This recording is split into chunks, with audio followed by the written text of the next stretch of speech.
تقبل الله منا ومنكم عيد مبارك علينا وعليكم. السلام علیکم ورحمۃ اللہ وبرکاتہ. الحمدللہ رب العالمین. آج سعودی عرب میں رمضان المبارک کے مکمل 30 روزے پورے ہوئے. شوال کی پہلی تاریخ کو مسلمان عید الفطر مناتے ہیں. یہ ماہ رمضان المبارک کے روزے کی تکمیل اور اس تربیتی ماہ میں عبادت کی انجام دہی کے بعد اظہار تشکر کے طور پر خوشی منانے کا دن ہے. لہذا میرے بھائیوں، عید الفطر کے پرمسرت موقع پر جو آپس میں کسی سے اگر کوئی نالاں ہے یا ناراض ہے تو انہیں چاہیے کہ وہ آپس میں صلح کر لیں. کسی شاعر نے کیا خوب کہا، آؤ مل کر مانگے دعائیں ہم عید کے دن، آؤ مل کر مانگے دعائیں ہم عید کے دن، باقی نہ رہے کوئی بھی غم عید کے دن. ہر آنگن میں خوشیوں بھرا سورج اترے، ہر آنگن میں خوشیوں بھرا سورج اترے اور چمکتا رہے ہر آنگن عید کے دن. ناظرین کرام، عید الفطر یہ اسلامی تہوار ہے جو اپنے دامن میں فرحت و مسرت اور فضل و رحمت اور باہمی الفت و محبت کا سامان لیے ہوئے ہیں، اور یہ امت مسلمہ کے لیے خوشی کا موقع ہے. میرے بھائیوں، عید الفطر کے موقع پر عید الفطر کے دن روزہ رکھنا شریعت میں حرام ہے. اگر کوئی شخص عید کے دن خوشی منانے کے بجائے روزہ رکھ کر خود کو زیادہ متقی اور پرہیزگار ظاہر کرنے کی کوشش کرے تو ایسا شخص شریعت کی نگاہ میں اللہ کا نافرمان شخص بنتا ہے. اسی طرح سے میرے بھائیوں، عید کے دن کے تعلق سے صحیح مسلم کی حدیث ہے. نبی کریم صلی اللہ علیہ وسلم ارشاد فرماتے ہیں کہ ہر قوم کے لیے خوشی منانے کا دن ہے، اور عید کا دن یعنی عید الفطر اور عید الاضحیٰ ہمارے خوشی منانے کا دن ہے. لہذا میرے بھائیوں، عید کے دن صبح کو غسل کرنا، عمدہ لباس زیب تن کرنا، خوشبو لگانا، دوستوں اور پڑوسیوں سے ملنا جلنا، اور اسی طرح سے مہمان نوازی کرنا، اور جائز حدود میں رہتے ہوئے، شریعت کے حدود میں رہتے ہوئے مسرت کا بھرپور اظہار کرنا، اور عید کے دن رشتہ داری کو نبھاتے ہوئے اعزاء و اقارب سے ملنا، ان سے ملاقات کرنا، یہ پسندیدہ بہت ہی اچھا عمل ہے.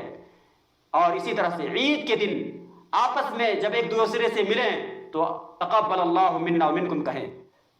سامعین کرام، لیکن افسوس کے موجودہ عالمی وبا اور حکومتی لاک ڈاؤن ہونے کی وجہ سے اس سال عیدگاہ یا کسی بھی مسجد میں عید الفطر کی نماز ادا نہیں کی جائے گی، اور خصوصاً سعودی حکومت کی طرف سے اعلان ہے کہ عید الفطر کی نماز اپنے اپنے گھروں میں ادا کریں.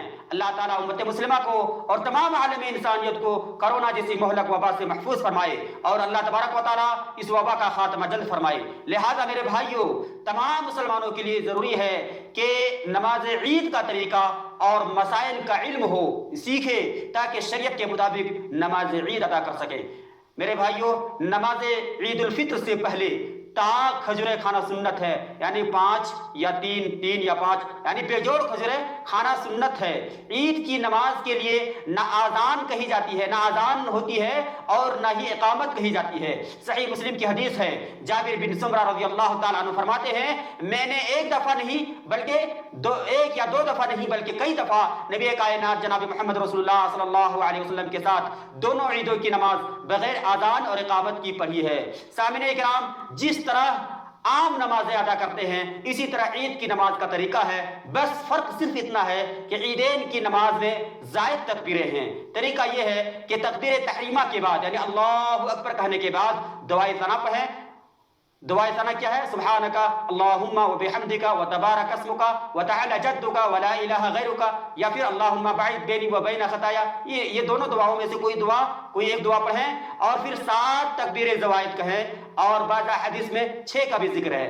یعنی دعائے ثنا کے بعد 7 تکبیر زوائد، اللہ اکبر اللہ اکبر اللہ اکبر، اس طرح 7 تکبیر زوائد کہیں. پھر سورہ فاتحہ پڑھیں، اور سورہ فاتحہ کے بعد کوئی سورت پڑھ کر کوئی سورہ یا کوئی چند قرآن کریم کی بعض آیات کو پڑھ کر رکوع میں جائیں، اور دوسری رکعت کے لیے کھڑے ہونے کے بعد بھی 5 تکبیر زوائد، دوسری رکعت میں کھڑے ہونے کے بعد بھی 5 تکبیر زوائد، یعنی اللہ اکبر اللہ اکبر اللہ اکبر، اس طرح 5 تکبیر زوائد پڑھیں.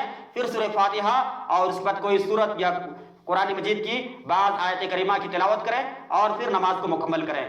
پہلی رکعت میں سورہ فاتحہ کے بعد، پہلی رکعت میں سامعین کرام، پہلی رکعت میں سورہ فاتحہ کے بعد سورہ قاف یا سورہ اعلیٰ پڑھنا، اور دوسری رکعت میں سورہ قمر یا سورہ غاشیہ پڑھنا یہ مسنون ہے، سنت سے ثابت ہے۔